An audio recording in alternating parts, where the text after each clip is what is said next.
The dirt beneath Tabitha Langley's worn boots had never felt sweeter than it did on the morning she ran. Her 19th birthday marked not by celebration, but by the desperate pounding of her heart as she fled the textile mill where she had been bound since she was 14 years old. The overseer's shouts faded behind her as she pushed through the dense Missouri woods in 1872, her lungs burning with each gasping breath, knowing that freedom meant everything and nothing all at once when you had no money, no family, and nowhere to go. She ran for 3 days, stealing apples from orchards and drinking from streams, always moving westward, because that was where people said you could disappear and start over. Her dark hair had come loose from its braid, her simple cotton dress was torn at the hem, and her hands were still calloused from years of working the looms 12 hours a day. The indenture contract her dead father had signed to pay his debts should have kept her there until she was 21, but Tabitha had watched another girl collapse and die at her station just last week, and something inside her had snapped clean through. When she finally stumbled into Valentine, Nebraska, she was half-starved and completely exhausted. The town was small but bustling, situated along the Niobrara River, with rolling hills of prairie grass stretching in every direction. Cattle pens lined one end of the main street, and the smell of horses and dust filled the air. Tabitha kept her head down as she walked, trying not to draw attention to herself, but her ragged appearance and stumbling gait made that impossible. She was studying the help wanted notices posted outside the general store, unable to read most of them well since her education had been cut short, when a deep voice spoke behind her. "You look like you could use a meal." Tabitha spun around, her body tensing for flight, and found herself looking up at a man who stood well over 6 feet tall. He was perhaps 25, with sun-bronzed skin and light brown hair that curled slightly at the edges beneath his worn hat. His eyes were a striking hazel color, and despite the dust on his clothes and the stubble on his jaw, there was something steady and trustworthy in his gaze. A coiled rope hung from his belt, and his boots bore the distinctive wear of a man who spent his days in the saddle. "I am fine," Tabitha lied, her voice hoarse from days without speaking. "No, you are not." He said it matter-of-factly, without judgment. "I am Yates Irwin. I run a cattle ranch about 5 miles north of here. I saw you come into town an hour ago, and you have been standing here staring at these notices like they hold the secrets of the universe." Tabitha's pride warred with her desperation. "I am looking for work." "Can you cook?" Yes. That was true enough. She had cooked for herself and her father before he died, and sometimes for the other girls at the mill when they could sneak extra food. "Can you handle laundry, mending basic household tasks?" Yes. Yates studied her for a long moment, and Tabitha forced herself to meet his eyes, despite her instinct to look away. She could see him taking in her condition, the bruises on her arms from her flight through the woods, the hollowness of her cheeks. "I lost my housekeeper 2 months ago when she married and moved to Omaha," he said finally. "I have been managing on my own, but I am not much good at anything domestic. The job pays $20 a month plus room and board. You would have your own cabin on the property. I have 3 ranch hands who bunk in the main barn, and they are good men but rough around the edges. I run 200 head of cattle, and we are usually out on the range during the day. The work would be yours to manage as you see fit, as long as meals are ready and the household runs smooth. $20 a month." Tabitha's mind reeled.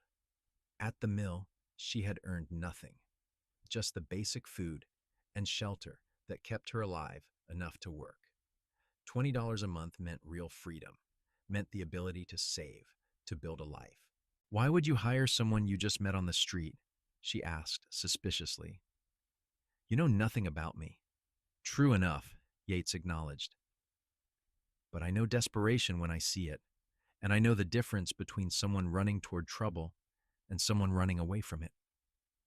You look like the latter. I am willing to take a chance if you are willing to work hard and deal honestly with me." "I do not have papers," Tabitha said quietly, deciding that honesty was worth the risk. "I was indentured at a textile mill in Missouri, and I left before my contract was up. If they find me, they could force me back." She watched his expression carefully, waiting for the judgment or the calculation of potential reward money. Instead, Yates's jaw tightened slightly. "How old are you?" 19, as of 3 days ago. "And how long were you there?" 5 years. Something dark flickered in Yates's eyes. A 14-year-old child bound to a mill. That is a sin dressed up as law. As I see it, you do not owe anyone anything. You are 19 years old and free to work for whoever you choose. If anyone comes looking for an indentured servant on my property, I will tell them honestly that I employ only free men and women who work for wages. What you did before you came here is your own business." Tabitha felt something crack open in her chest, a tight knot of fear beginning to loosen. "You would protect me?" "I would tell the truth. You are not indentured to me. You would be working for fair wages as a free woman. That is the truth, and no one can argue with it." She looked at him for a long moment, searching for the catch, the hidden trap. But his expression remained open and honest, and she realized she was out of options anyway. If she did not take this offer, she would be sleeping in the street tonight. "I will take the job," she said. "Thank you." "No thanks needed. You will earn your keep, I am sure of that." Yates gestured toward the general store. "Let us get you some supplies first. You will need some proper work clothes and boots that fit better than those worn-out things. Consider it an advance on your first month's wages." Tabitha wanted to argue, but she also knew she could not do the job in a torn dress and boots that were falling apart. She followed Yates into the store, acutely aware of the curious stares from the other customers. The proprietor, a portly man with spectacles, greeted Yates warmly. "Yates Irwin! I heard you were looking for household help. Did you find someone?" "I did, just now. Henry, this is Miss Tabitha Langley. She will be working at my ranch. Can you help her find some practical clothes and good boots?" "Put it on my account." Henry's eyebrows rose slightly, but he nodded agreeably. Of course. Miss Langley, let me show you what we have." An hour later, Tabitha emerged with 2 simple but sturdy work dresses, a warmer coat, new boots, and various other necessities, including a hairbrush and soap. Yates had also insisted on buying her a proper hat to protect her from the sun. He had waited patiently outside, and when she came out carrying her parcels, he took most of them from her without asking. "I have a wagon just down the street. We will head out to the ranch now if you are ready." Tabitha nodded, still somewhat dazed by the speed at which her fortunes had changed. She climbed up onto the wagon seat beside Yates, and he clicked to the horses. As they rolled out of Valentine, she got her first real look at the Nebraska prairie. It was nothing like Missouri. The land here stretched open and vast, covered in tall grasses that rippled like waves in the wind. The sky seemed impossibly huge, a brilliant blue dome overhead with scattered clouds casting shadows across the hills. Tabitha had spent 5 years staring at gray walls and whirring machines, and the sheer space of it all made her throat tight. "It takes some getting used to," Yates said, noticing her expression. "The openness? Some people find it unsettling, but I have always loved it. You can see trouble coming from miles away out here, and you can see beauty just as far." "It is overwhelming," Tabitha admitted, "but in a good way." They rode in companionable silence for a while, the wagon wheels crunching over the dirt road. Tabitha found herself stealing glances at Yates, trying to figure him out. He sat relaxed but alert, his hands easy on the reins, his eyes constantly scanning the horizon. There was a competence to him that she found reassuring, a sense that he was a man who knew exactly what he was doing. "Tell me about the ranch," she said finally. "What should I expect?" "It is nothing fancy," Yates replied. "The main house is where I live. Just 4 rooms, but solidly built. The cabin where you would stay is about 50 yards away. 1 large room with a stove and a decent bed. My father built it when he first settled the land, before he built the main house. It has been used for storage mostly, but I cleaned it out last week in hopes of finding help. There is a barn for the horses and the hands' quarters, a bunkhouse, really. The three men who work for me are good sorts. Ben is the oldest, about 40, been working cattle his whole life. Then there are the Mallory brothers, Cass and Finn, both in their early 20s. They can be rowdy, but they work hard and they respect boundaries. And what exactly would my duties be? Cooking 3 meals a day for myself and the hands, though breakfast is usually simple, just coffee and whatever can be made quick. The main meal is supper after we come in from the range. Laundry once a week, mending as needed. Keeping the main house clean, though I am not particular about it. Mostly, I just need the basic tasks handled so I can focus on the cattle and the land. During spring and fall, we are especially busy with calving and drives, so the hours can be long. But I pay fairly, and I do not expect miracles. Tabitha nodded, mentally cataloging the tasks. It sounded like hard work, but nothing she could not handle. At least she would be outside, in the fresh air, with the freedom to move about as needed. It was a vast improvement over the mill. The ranch came into view as they crested a low hill. Yates had undersold it. The main house was indeed simple but well maintained, with a wide porch and shuttered windows. The cabin sat nearby, smaller but equally solid. The barn was large and painted red, and several horses grazed in a nearby corral.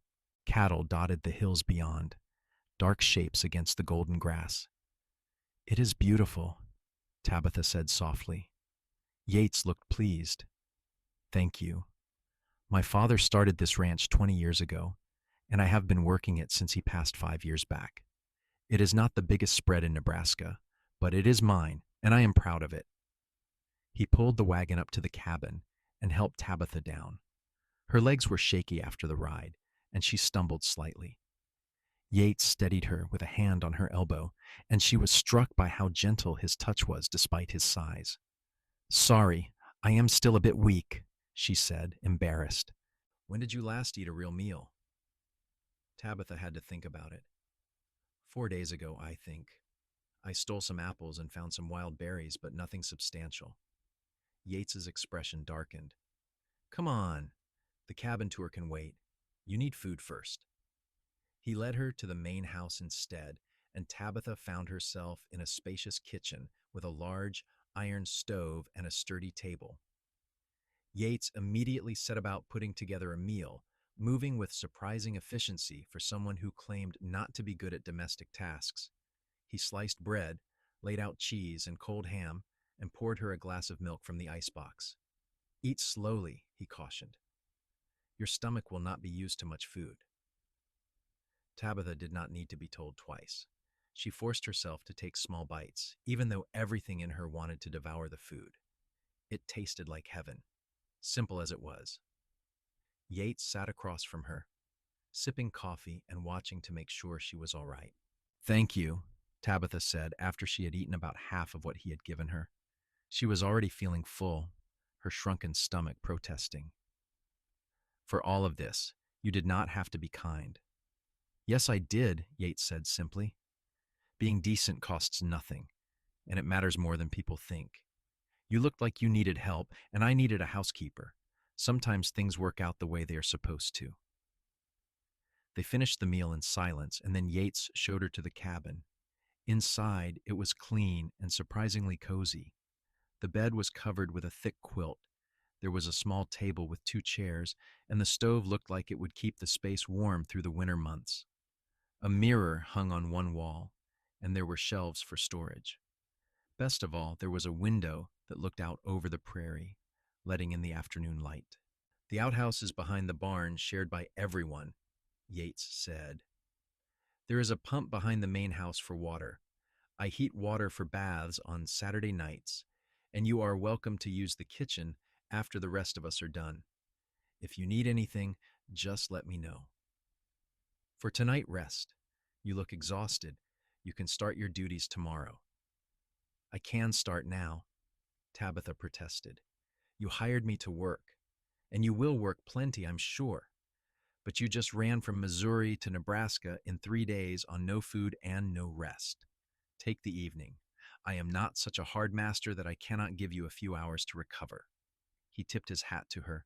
I will bring your supplies over in a bit. Supper is around 6 if you feel up to joining us, but do not feel obligated. There is bread and cheese left in the kitchen if you want to take some with you. Before Tabitha could respond, he was gone, his long strides carrying him back toward the main house. She stood in the doorway of the cabin, looking around at what was now her home, and felt tears prick her eyes. She had not cried in 5 years, had not let herself, but now the emotions threatened to overwhelm her. She was free. She had a job, a place to live, and an employer who seemed genuinely decent. It felt too good to be true, and she kept waiting for the other boot to drop. But for now, she was too tired to worry. Tabitha sank onto the bed, testing the mattress. It was firm and comfortable, so much better than the thin cot at the mill. She lay back, intending to rest for just a few minutes, and fell instantly asleep. When she woke, the light outside had changed to the golden hue of late afternoon. Tabitha sat up, disoriented for a moment before remembering where she was. Her supplies had been neatly stacked on the table, and there was a pitcher of fresh water beside the basin. Yates must have brought them while she slept. Tabitha stood and stretched, feeling more human than she had in days. She poured water into the basin and washed her face and hands, shocked at how dirty the water turned. Then she changed into one of her new dresses, marveling at how it fit properly and did not have any holes or stains. She brushed out her long dark hair, working through the tangles patiently, and rebraided it into a neat plait. By the time she finished, she could hear voices and movement outside. The ranch hands must be returning for supper. Tabitha hesitated, unsure if she should go over or stay in the cabin as Yates had suggested. Her stomach made the decision for her, growling loudly. She had only eaten a little earlier, and her body was now demanding more. Taking a deep breath, Tabitha stepped outside and made her way to the main house. The door was open, and she could see 4 men inside, washing up at a basin near the door. Yates noticed her first and smiled. "Miss Langley, glad you are up. Come meet the crew." He gestured to the other men. "This is Ben Foster, and these are Cass and Finn Mallory." Ben was exactly as described, a weathered man with gray hair and a kind face. He nodded respectfully to Tabitha. "Madam, pleased to meet you." The Mallory brothers were younger, with matching red hair and freckles. They were clearly twins, though Cass had a small scar above his left eyebrow that distinguished him. Both of them grinned at her with open, friendly expressions. "Nice to finally have some decent cooking again," Finn said cheerfully. "No offense, boss, but your meals leave a lot to be desired."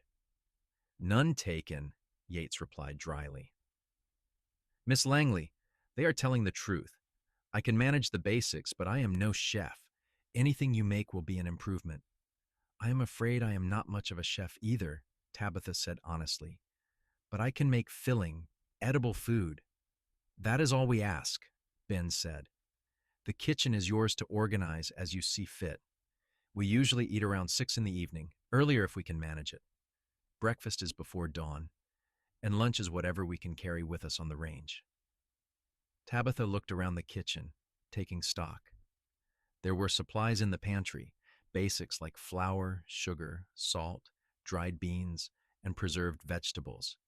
She could see some potatoes in a bin, and there was a side of bacon hanging in the larder. It was more food than she had seen in years. "Give me 30 minutes," she said. "I can have something ready." "We can wait," Yates assured her. "Take your time." The men retreated to the main room, and Tabitha set to work. Her hands moved automatically, falling into the familiar rhythms of cooking. She sliced potatoes and fried them with chunks of bacon, made a pot of coffee, and whipped up a batch of biscuits using the sourdough starter she found in the pantry. It was simple fare, but it was hot and plentiful. When she called them to the table, the men descended like locusts. They ate with the focused intensity of people who did hard physical labor all day, and Tabitha found herself smiling as they complimented her cooking between bites. It was not fancy, but it was clearly a vast improvement over what they had been eating. Miss Langley, you are a miracle worker, Cass declared, reaching for his third biscuit. These are amazing. They are just biscuits, Tabitha said, but she felt a warm glow of pride nonetheless. They are the best biscuits I have had in 2 months, Yates said, and there was genuine appreciation in his voice. Thank you.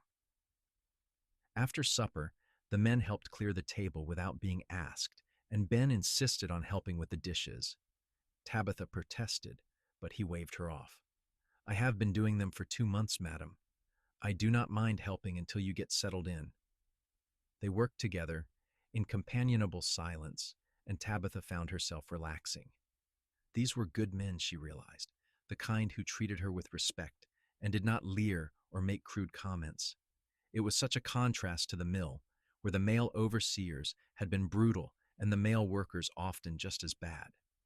When the kitchen was clean, Tabitha excused herself and returned to her cabin. The sun was setting, painting the sky in shades of orange and purple, and the prairie grass glowed in the fading light. She stood outside for a moment, breathing in the clean air, still hardly believing her luck. Inside, she lit the lamp and sat at the small table, trying to plan for the next day. She would need to figure out everyone's preferences, establish a routine, and make sure the household ran smoothly. It was daunting, but also exciting. This was her job, her responsibility, and her freedom all rolled into one. A soft knock at the door interrupted her thoughts. Yates stood outside, holding a small wooden box. I forgot to give you this earlier, he said. It is the household accounts ledger and some money for supplies. Once a week, usually on Wednesdays, I go into town for provisions. You will need to let me know what you need, or you can come along if you prefer. Tabitha took the box, surprised by its weight. Inside was a ledger, a pencil, and a small leather pouch that clinked with coins. I am trusting you with this, Yates said seriously. I know we just met, but I have a good sense about people. If you need to buy something for the household, use this money and record it in the ledger.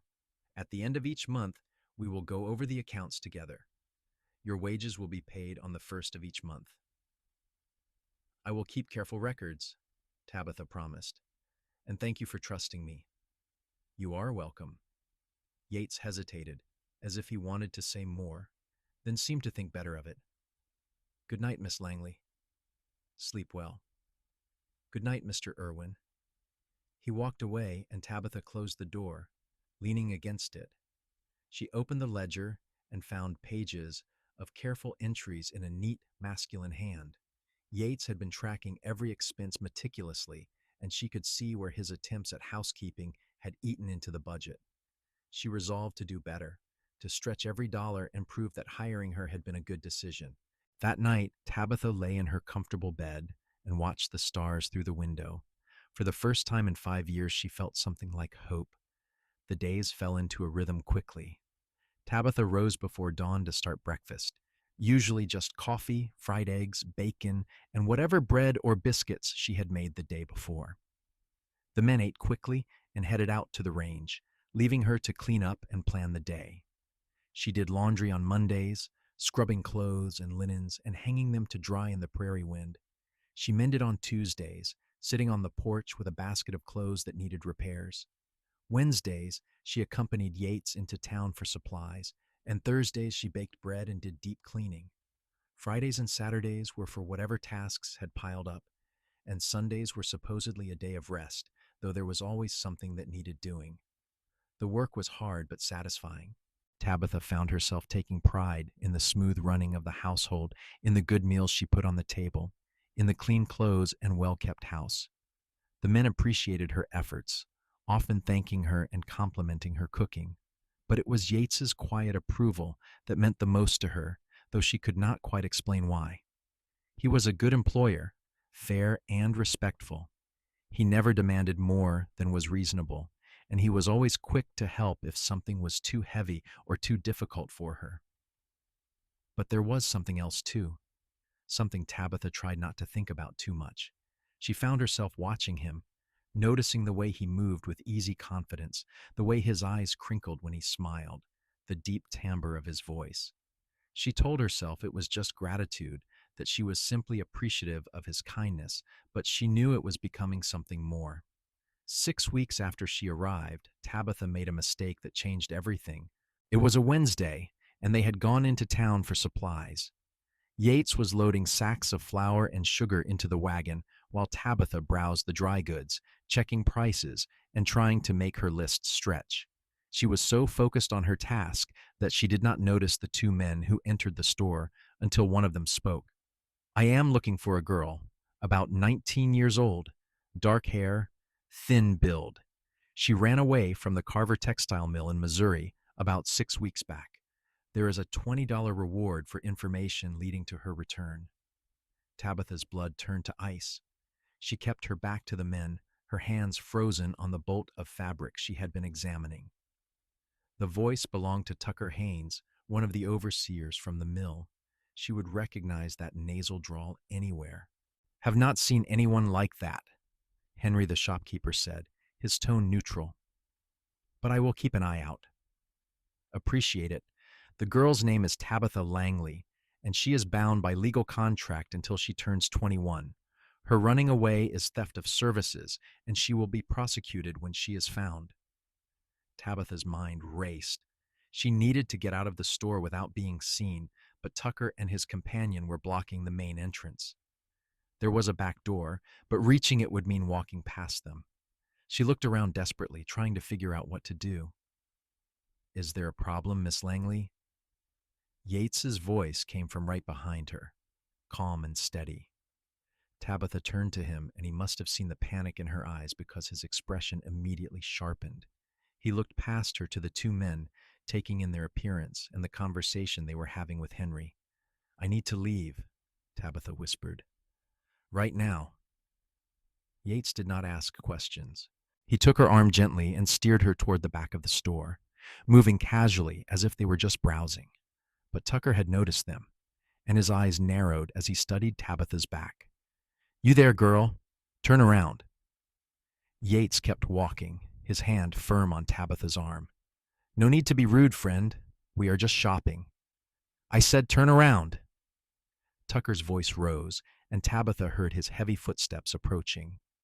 They were almost to the back door when Tucker grabbed Tabitha's shoulder and spun her around. Recognition flared in his eyes immediately. "Well, well, Tabitha Langley, I knew you could not have gotten far." He grabbed her wrist, his grip bruising. "You are coming back to Missouri with me, girl. You owe the mill 2 more years of service." "Let go of her." Yates's voice was low and dangerous, a tone Tabitha had never heard from him before. "This is none of your concern, Cowboy. The girl is legally bound to her contract. She is a free woman working for wages on my ranch. Whatever she was before is none of my business, but she is not going anywhere with you." Yates stepped closer, and Tabitha realized just how much bigger he was than Tucker. The overseer seemed to realize it too, but he did not release his grip. "I have legal papers right here stating that she is indentured until she is 21. You cannot interfere with the law.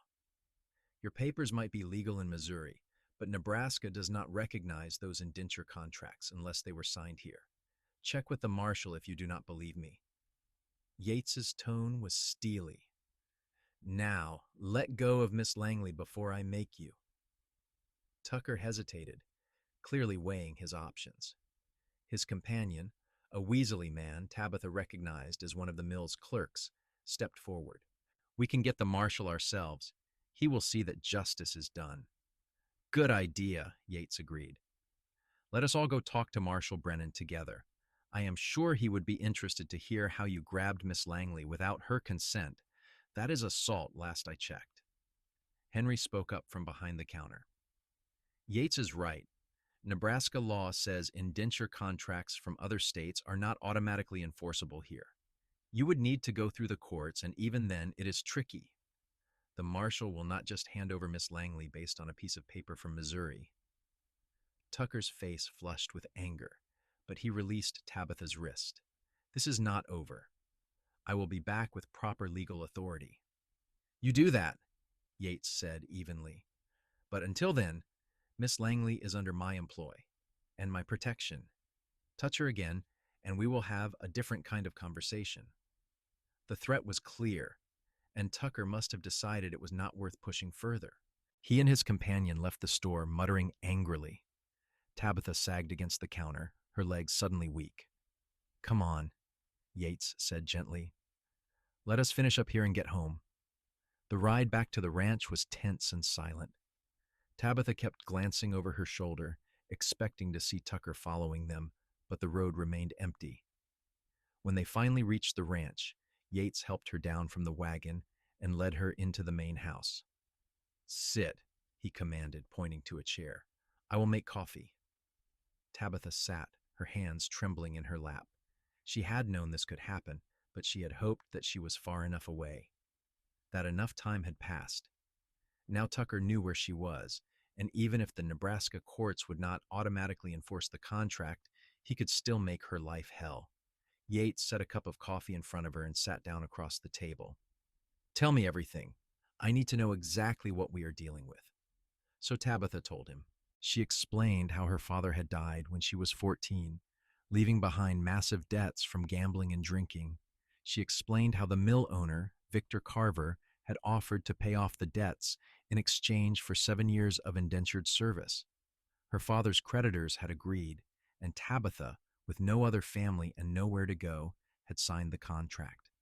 She described the brutal conditions at the mill, the long hours, the poor food, the danger of the machines, and the casual cruelty of the overseers.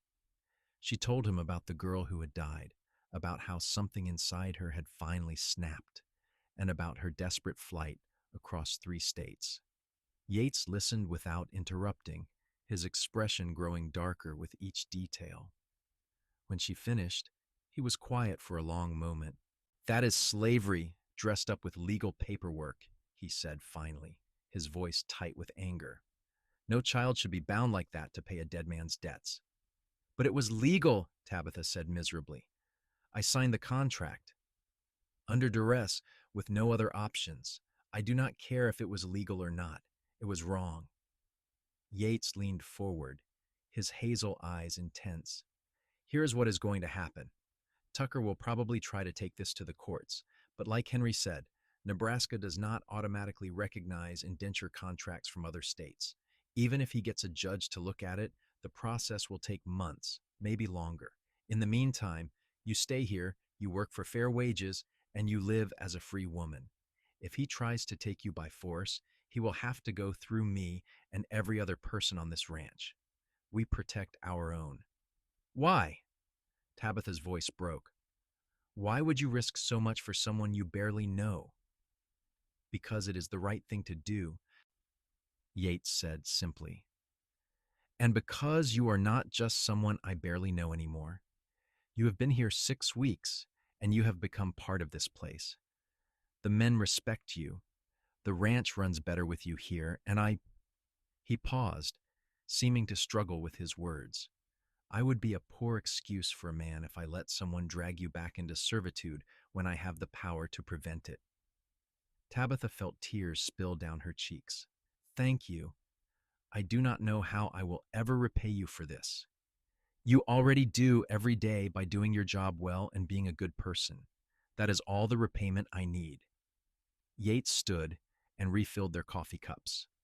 "Now, let us talk strategy. If Tucker goes to the courts, we will need a lawyer. I know a good one in Valentine, James Morrison. I will ride into town tomorrow and talk to him, get his advice on the situation. In the meantime, you do not go anywhere alone. If you need to go to town, I or one of the men goes with you. Understand?" Tabitha nodded, wiping her eyes. "I understand. I am sorry for bringing this trouble to your door." "You did not bring trouble. Trouble followed you, but that is not the same thing. We will handle it together." That evening, Yates gathered the ranch hands and explained the situation. Ben, Cass, and Finn listened with growing outrage, and when Yates finished, Ben spoke first. "That girl has worked harder than any housekeeper we have ever had. She is part of this ranch now, and we do not let our own get dragged off by some mill overseer. Count me in for whatever needs doing." Same here, Cass said, and Finn nodded emphatically. I appreciate that, Yates said. I do not think it will come to violence, but if Tucker tries anything, we need to present a united front. Tabitha stays here as long as she wants to, and anyone who has a problem with that can take it up with me. The men dispersed after supper, and Tabitha walked back to her cabin in a daze. She had expected to be fired, to be turned out for bringing such complications. Instead, Yates and the others had rallied around her without hesitation. It was overwhelming and humbling, and made her feel things she did not know how to name. That night, she lay awake for hours, thinking about Yates. She had been attracted to him from the start, but she had pushed those feelings aside as inappropriate and impossible. Now, after seeing how fiercely he had stood up for her, how gently he had treated her when she was falling apart, she could no longer deny what she felt. She was falling in love with him, deeply and irrevocably. But Tabitha knew it was hopeless. Yates was a successful rancher, a man of property and standing. She was a runaway indentured servant with nothing to her name.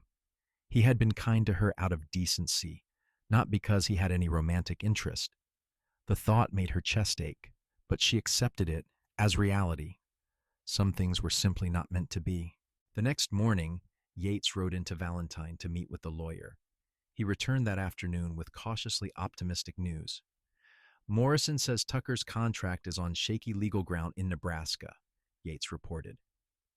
Even if he files a claim, the judge will likely require proof that the terms were fair and that you were not coerced. Given that you were a minor when you signed and had no guardian to advise you, Morrison thinks we have a strong case for invalidating it. But that will take time, Tabitha said. Yes, months probably. But Morrison is willing to represent you, and I told him to proceed. The fees will come out of my pocket until you can pay them back if you insist, though I am happy to cover them regardless. I will pay you back, Tabitha said firmly. Every penny. It may take years, but I will do it. There is no rush, Yates assured her.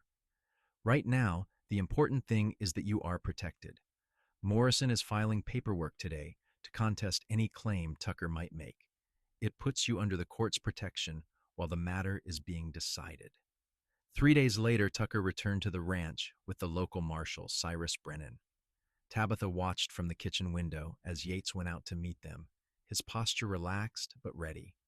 She could not hear the conversation, but she saw Yates hand the marshal some papers, presumably the documents from Morrison. The marshal read them, spoke to Tucker, and then shook his head. Tucker's face turned red, and he gestured angrily, but Marshal Brennan was clearly unmoved. Finally, Tucker and his companion rode off, and the marshal tipped his hat to Yates before leaving as well. Yates came back to the house, looking satisfied. Morrison's paperwork did the trick. Brennan says Tucker cannot touch you while the court case is pending, and he warned Tucker that any harassment would land him in jail. Tucker is heading back to Missouri, likely to report to Carver and figure out their next move. So I am safe? Tabitha hardly dared to believe it. For now, yes. The legal battle will take time, but Morrison is confident we will win. You just need to be patient and keep living your life. Tabitha threw her arms around Yates without thinking, overcome with relief and gratitude. He stiffened for a moment, surprised, then slowly hugged her back. His arms were strong and warm, and Tabitha felt safer than she had in years. Thank you, she whispered into his chest. Thank you so much. You are welcome, Yates said, his voice rough. His hands rested on her back, and Tabitha could feel his heart beating steadily. They stood like that for a long moment, and when they finally pulled apart, there was something different in his eyes, something that made her breath catch. But he did not say anything, just nodded and stepped back. I should get back to work. We have cattle to move to the north pasture. Tabitha watched him go, her heart pounding. Had she imagined that look, or had it been real? She did not know, but the memory of his embrace stayed with her for the rest of the day. The weeks passed, and summer deepened into autumn. The prairie grass turned golden, and the air grew crisp and cool. The legal proceedings dragged on, with Morrison sending updates every few weeks. Tucker had indeed filed a claim in Missouri, but it was being contested on multiple fronts. The Nebraska courts were slow to respond to Missouri's requests for cooperation, and Morrison was exploiting every legal avenue to delay and complicate the process. At this rate, you will be 21 before they resolve anything, Yates told Tabitha one evening. And once you are 21, the contract is void anyway. That is still a year and a half away, Tabitha said. So much can happen in that time. True, but Morrison thinks the case will fall apart long before then. Carver would have to prove the contract was fair and legal, and given the circumstances, that will be nearly impossible. Be patient. You are winning, even if it does not feel like it. Tabitha tried to be patient, but it was hard when she felt like her life was on hold. She threw herself into her work, trying to make herself indispensable. She experimented with new recipes, using the abundance of the harvest season to make preserves and pickles. She organized the household more efficiently, saving Yates money on supplies. She even started helping with some of the outdoor work when the men were short-handed, feeding the horses and chickens and helping to repair fences. Yates noticed, of course. He noticed everything. You do not have to work yourself to exhaustion, he said one afternoon, finding her mending harnesses in the barn. You already do more than enough. I like to stay busy, Tabitha said, not looking up from her work. It keeps my mind off things. Yates sat down on a bale of hay nearby. Tabitha, you do not have to prove your worth. You already have a place here, regardless of what happens with the legal case. Do I? The words slipped out before she could stop them. Or am I just the housekeeper who brought trouble and complications? You are much more than that. Yates's voice was quiet but intense. You are smart and hardworking and kind. You have made this ranch feel like a home again, not just a place I work. The men adore you, and He paused, seeming to struggle. I look forward to seeing you every day. I find excuses to come back to the house just to talk to you. I think about you when I am out on the range. That is not how I feel about a housekeeper. Tabitha's hand stilled on the harness. She looked up at him, hardly daring to hope. What are you saying? I am saying that my feelings for you have become more than professional respect. I care about you, Tabitha. A great deal. Yates met her eyes, his expression serious. I know the timing is terrible. You are dealing with so much, and the last thing you need is your employer complicating things. But I have never been good at hiding what I feel. And I wanted you to know the truth. Tabitha set down the harness with trembling hands. I care about you too. I have been trying not to, because I thought it was impossible, but I cannot help it. You have been so kind to me, so protective and supportive. How could I not fall in love with you?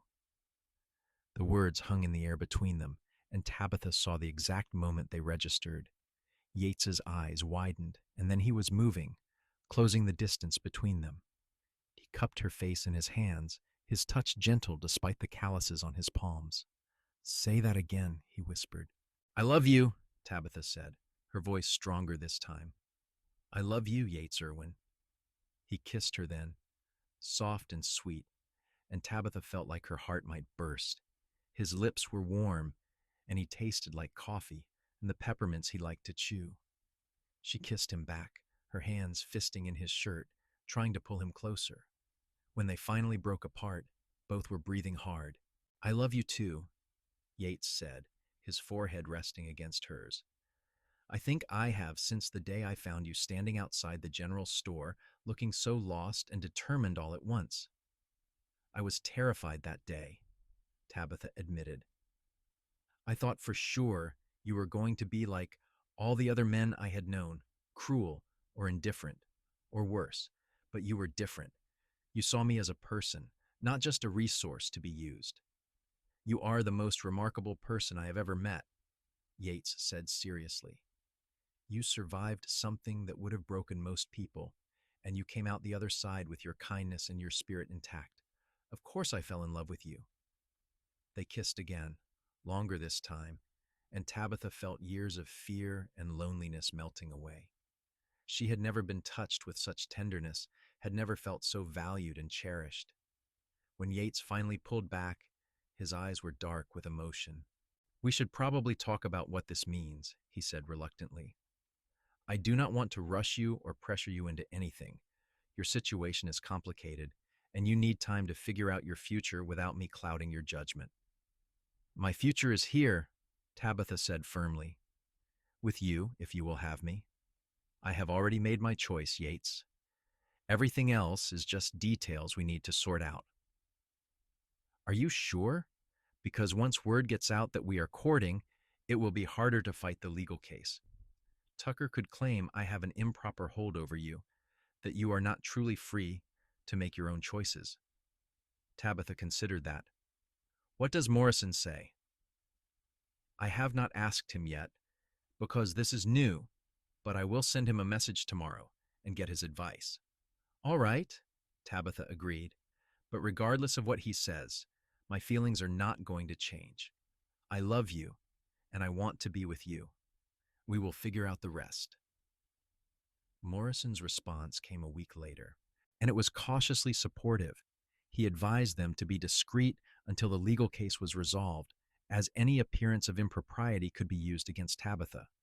But he also noted that genuine affection between two adults was not illegal, and as long as Tabitha was still receiving fair wages and maintaining her own separate living quarters, it would be hard to argue that she was under undue influence. So Tabitha and Yates began courting, quietly and carefully. They spent their evenings together after the ranch work was done, sitting on the porch and talking for hours. Yates told her about growing up on the ranch, about his father's stern discipline, and his mother's early death from fever. Tabitha shared more about her own past, about the happy years before her father's descent into gambling and drink, about her dreams of someday having a real home and family. On Sundays, when the ranch was relatively quiet, they would go for long walks across the prairie. Yates showed her the best spots for wildflowers, the hidden creek where the water ran cold and clear, the high hill where you could see for miles in every direction. He taught her about the cattle, about how to read the weather, about the rhythms of ranch life. Tabitha soaked it all in, falling more in love with both the man and the land. The ranch hands noticed, of course, but they were universally supportive. Ben pulled Tabitha aside one day and told her gruffly that Yates was the best man he knew and that she had his blessing. Cass and Finn were more exuberant, congratulating Yates with backslaps and good-natured teasing. It felt like having a family, and Tabitha treasured every moment. Winter came to Nebraska with a vengeance, bringing snow and bitter cold. The work on the ranch changed, focusing on keeping the cattle fed and sheltered, on maintaining the buildings and equipment. Tabitha spent more time indoors, cooking hearty stews and baking bread, keeping the fires burning and the household warm. She also spent more time in the main house, often at Yates's invitation. They would sit by the fire in the evenings, reading or talking or simply enjoying each other's company.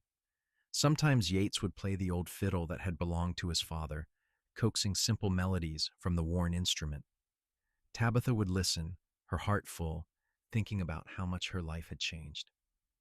On Christmas Eve, Yates gave her a gift, a small wooden box he had carved himself.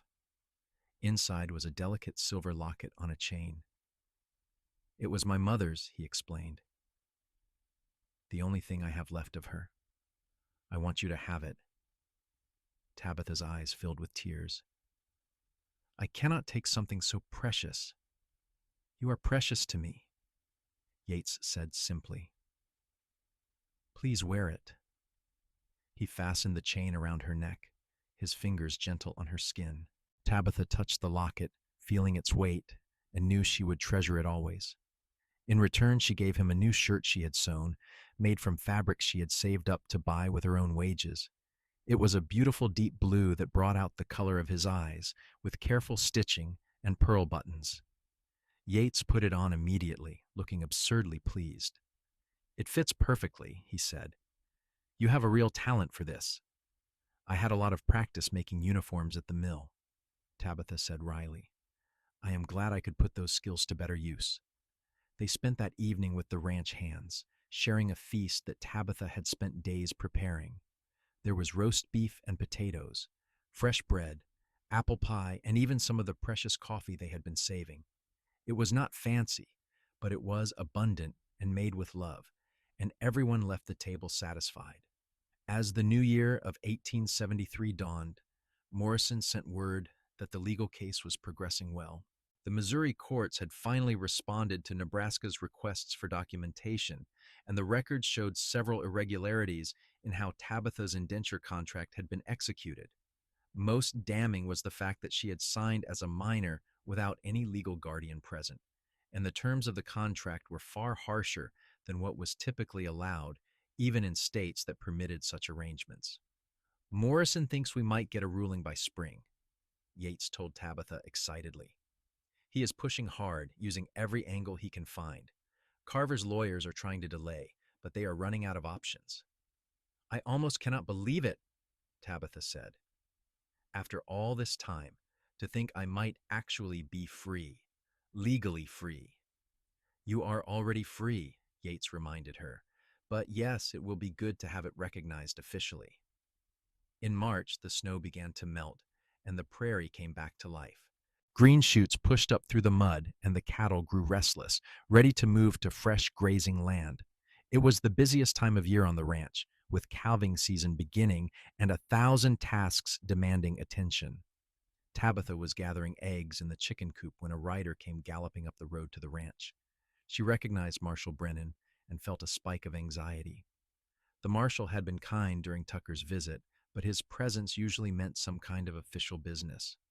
She hurried to the main house where Yates was already speaking with Brennan on the porch. Both men looked serious, and Tabitha's heart sank. What had gone wrong now?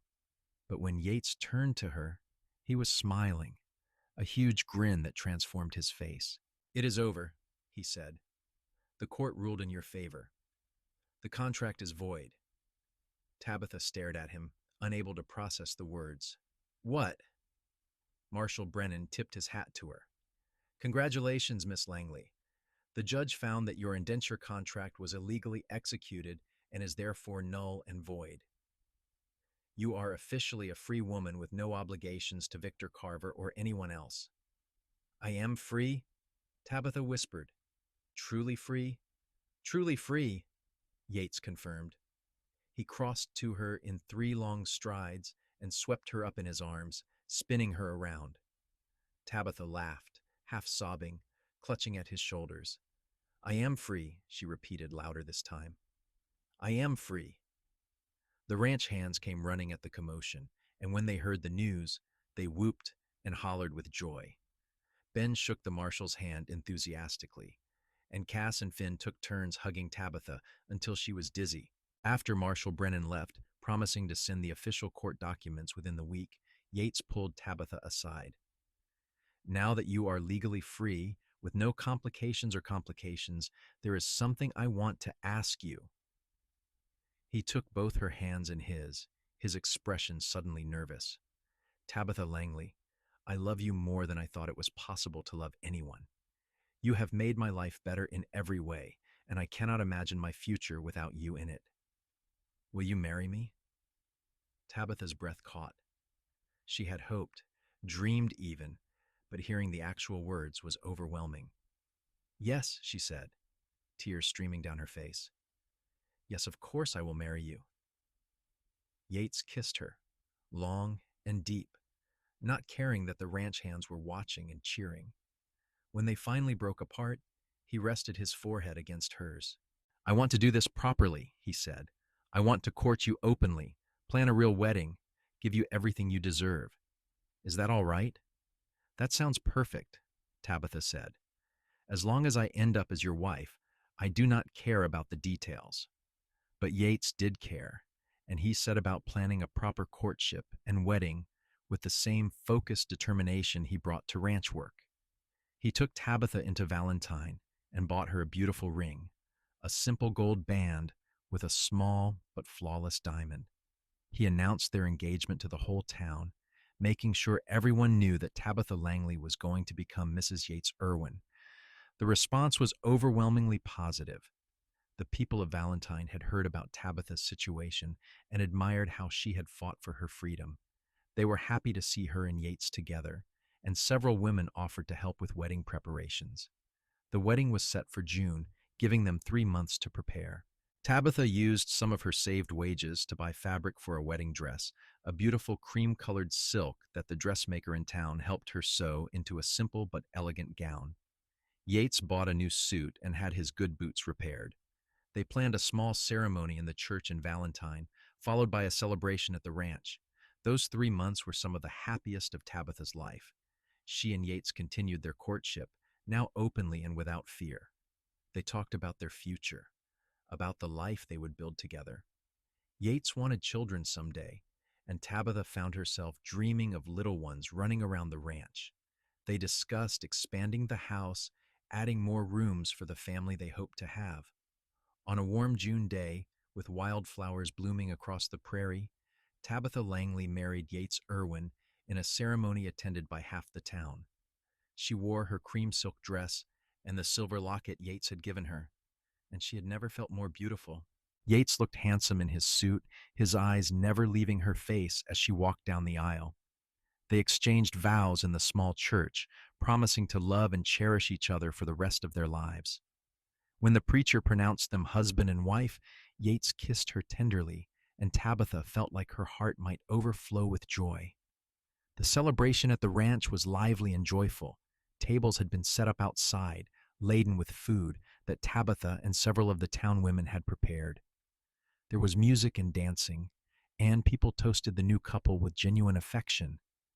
Ben gave a surprisingly eloquent speech about how Tabitha had transformed the ranch and how Yates was the luckiest man in Nebraska. Cass and Finn performed a ridiculous comedy routine that had everyone laughing until their sides hurt. As the sun set and the guests began to leave, Yates took Tabitha's hand and led her to the main house. He had spent the past week making improvements, adding a proper bedroom suite, and even installing a real bathtub.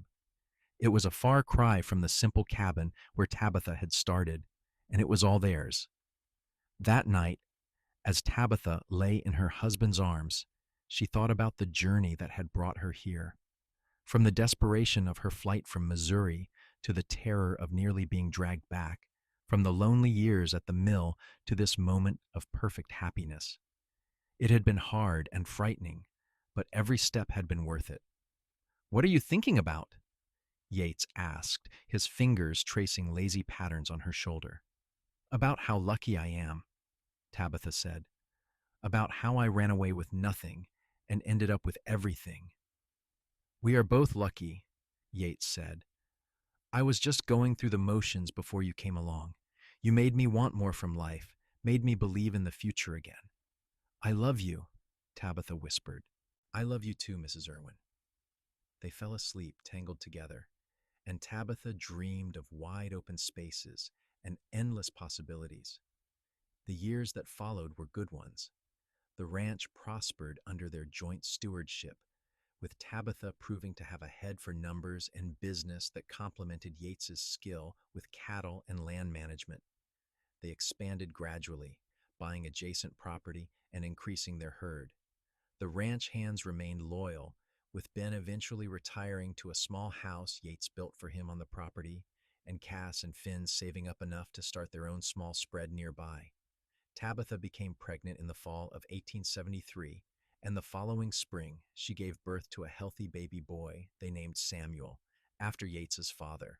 Yates was utterly besotted with his son, spending every free moment with him, and Tabitha loved watching her strong, capable husband turn to mush around their tiny child. 2 years later, they had a daughter, Emily, who had her mother's dark hair and her father's hazel eyes. She was a spirited child, always getting into mischief, and she kept both parents on their toes. A third child, another boy named Thomas, arrived when Emily was 3, completing their family. The house expanded to accommodate everyone, with Yates adding rooms as needed. It was no longer the simple 4-room structure he had grown up in, but a sprawling family home filled with laughter and love. Tabitha kept working alongside Yates, managing the household and the books, raising their children, and building a life that felt almost too good to be true.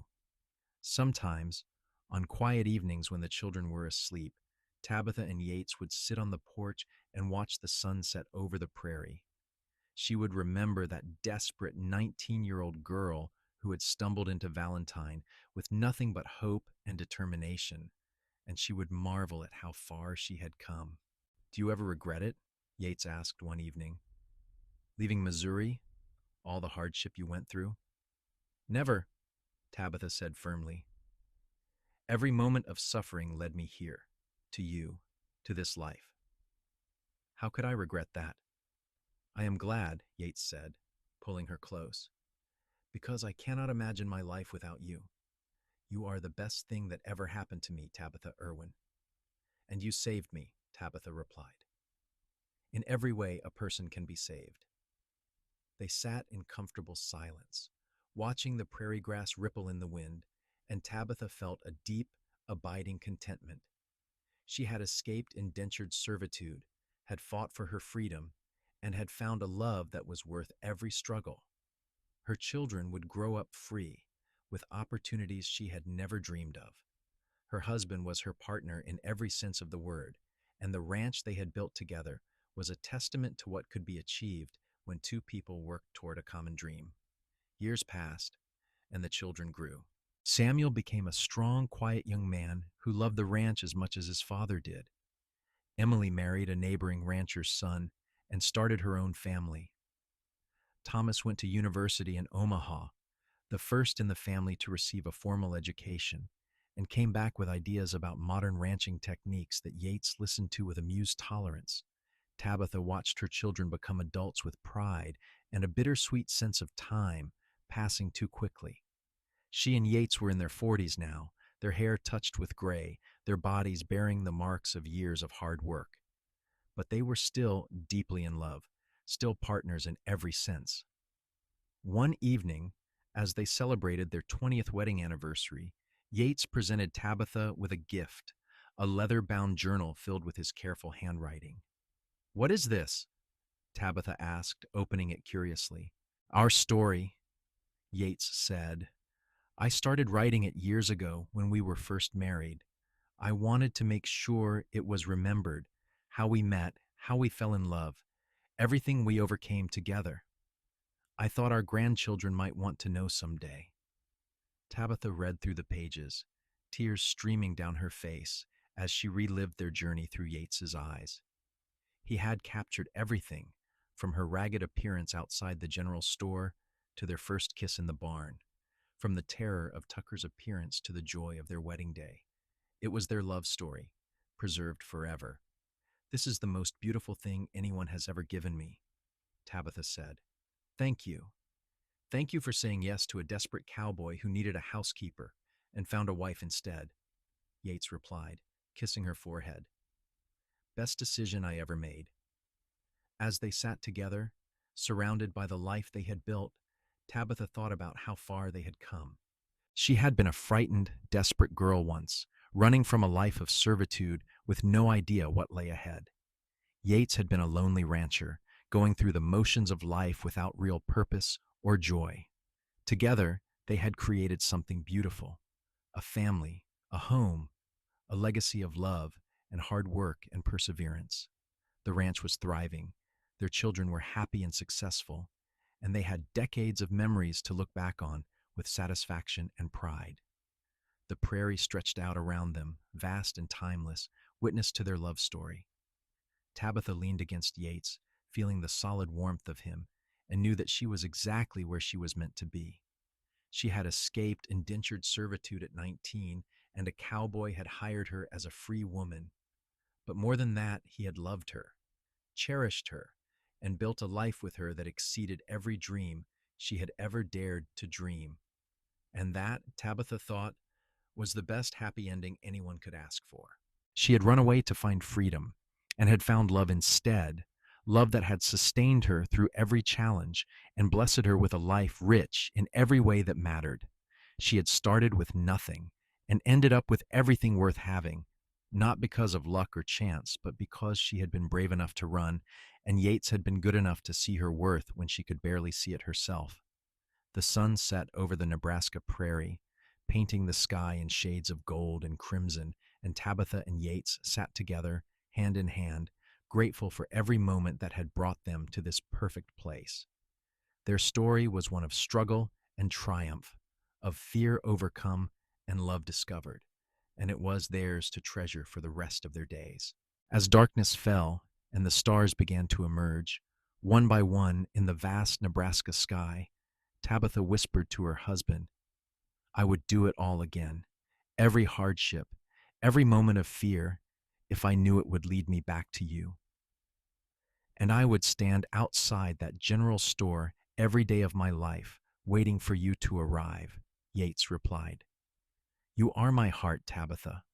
Always have been, always will be." They went inside together, into the warm house filled with memories and love, ready to face whatever the future held, secure in the knowledge that they would face it side by side, just as they always had.